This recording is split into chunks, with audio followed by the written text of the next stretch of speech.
Now, obviously, the Winnipeg Jets defensive core moving forward into the start of the 2021 season is a little shaky between most fans' opinions, and even professional analysts who look at the defensive core and honestly rank the Jets in the middle to bottom end of the Canadian division. Now, there is good reason why. There is a lot of questions surrounding the defensive core moving forward. I, for one, as a Jets fan and someone who believes in this defensive core with our prospects and current assembled players, thinks that it would be competitive, capable, and strong enough to lead the team into the playoffs and try to go on a deep enough run to maintain a Western Conference appearance possibly. But obviously there's always room for improvement, and today we're going to be talking about the possible addition of adding David Savard from the Columbus Blue Jackets and why I think he might be a realistic trade asset target, I should say, for the Winnipeg Jets moving forward, and why his experience, his play style could really make a difference in Winnipeg's defensive core moving forward into the start of the 2021 season. Now, recently coming out of the Fourth Period Twitter account that follows the Columbus Blue Jackets, suggesting that the Philadelphia Flyers, Calgary Flames, and Winnipeg Jets might be the teams interested in defenseman David Savard. And it has also been reported that the Flyers, if potentially interested in a trade for David Savard, would be willing to move James Van Riemsdyk in order to land him. Now, what makes this interesting in regards to the Winnipeg Jets side of this deal is how would they be able to make this work in order to get a guy like David Savard and bring him to Winnipeg to help bolster the defensive core moving forward.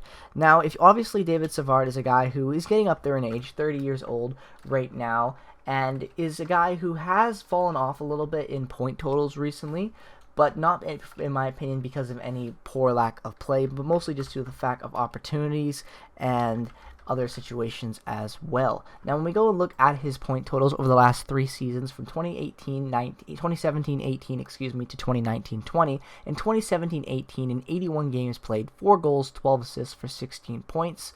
In 2018-2019, in 82 games, 8 goals, 16 assists, 24 points. In 2019-2020, in 68 NHL games, only 11 assists, no goals, obviously 11 points. Now, obviously those are declining numbers, but at the same time, they are improved numbers before injuries and a COVID-shortened season. So when I look at what David Savard could potentially bring to the Jets defense, I do like what I see in his play style. He's a very physical defenseman who plays a very solid two-way game, who is pretty decent at moving the puck within the neutral zone, but more importantly is a stand-up guy, hits in the middle of the ice, hits in his own end, makes pretty good plays, has a good shot, sees the ice pretty well, and is just an overall very good top 4 guy to have in any core in any part of the league. Currently, David Savard is on a contract right now valued at $4.250 million per season that ends at the end of this season. So overall, he is not a high-risk asset for any team to go out and get. We don't have to worry about long-term cap flexibility and whatnot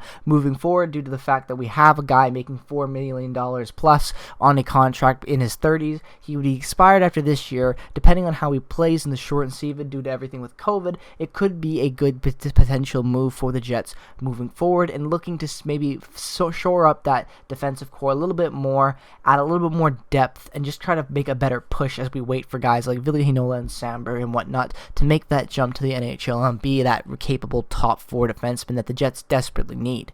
Now, obviously Savard wouldn't be a quick and easy fix long term, and I understand that, but I am under the impression that, as most Jets fans are, that the defensive side of the ice isn't something that we need to be looking at for a long-term fix, in the fact that we have very good, capable prospects coming up through the system very soon. Now, if we were to take a look at what I had projected in my video talking about what I would think the Winnipeg Jets defensive lines and cores would look like moving forward into next season, I had Morrissey playing with Dylan DeMello on the first pairing, Derek Forbett playing with Neil Pionk on the second, Nathan Bellew playing with Tucker Pullman on the third, your extras being Niku, Samberg, and Spiza. Now, obviously, when I look at that, I would like to see a little bit more depth within that top 4, in my opinion. I think Forbett definitely can bring a certain amount of grit to that top 4 and tenacity, and could make a very good pairing with Pionk, who is someone a lot more offensively based compared to the defensive side of the ice. But imagine plugging in David Savard instead of Forbort, dropping Forbort down to that third pairing or having him as your extra sub defenseman, bringing in a guy like Samberg or Heinola, and possibly, for not even mentioning the fact that Niku is still on the bench, could potentially bring a game-changing defenseman for the Winnipeg Jets, depending on how he plays and how everything works with him getting into the lineup. I definitely think Niku still has a ton of potential at the NHL level, and I'm looking forward to seeing what he does bring to the next current season. I definitely think he gets an opportunity this season, and I'm looking forward to seeing what it has. But getting back on subject about whether or not David Savard would be an actual good asset to go out and get, it all, in my opinion, comes down to the fact, what would it cost to get him on a one-year deal? If we look over at what Ottawa just did with the Arizona Coyotes and adding Derek Stepan, it was a second-round pick that went to Phoenix in order to bring in Derek Stepan to Ottawa. Now, if it takes something like that to bring in a guy from Columbus to the Jets in order to help shore up that middle six on a year where we have a potentially opportunity to make the Cup final with the way the divisions are set up, I think that the Jets management should definitely look at it and take it. Although David Savard may not be this elite defenseman anymore, potentially, I still think his depth and experience and offensive upside, even with the limited offense that he has, is more valuable than what Derek Forbort would bring to a top four. And I think having David Savard in there playing with Neil Pionk would definitely be a big boost to that top four. Imagine instead of having a top four defensive core of Josh Morrissey, Dylan DeMello on a first pairing with a Derek Forbort and Neil Pionk potentially on a second, you would have Morrissey and DeMello, David Savard, Neil Pionk, and then you could slot down Forbort into having him as your seventh defenseman, or you could possibly have him playing there in a bottom role with Bellew and Pullman, Niku, Samberg, Spiza, not even to mention the possibility of Ville Heinola making the team out of training camp. There's a lot more freedom, flexibility, and just overall depth in that defensive core moving forward that I think would definitely benefit the Jets more moving forward into the next season. But again, this is all just speculation, rumors, and whatnot.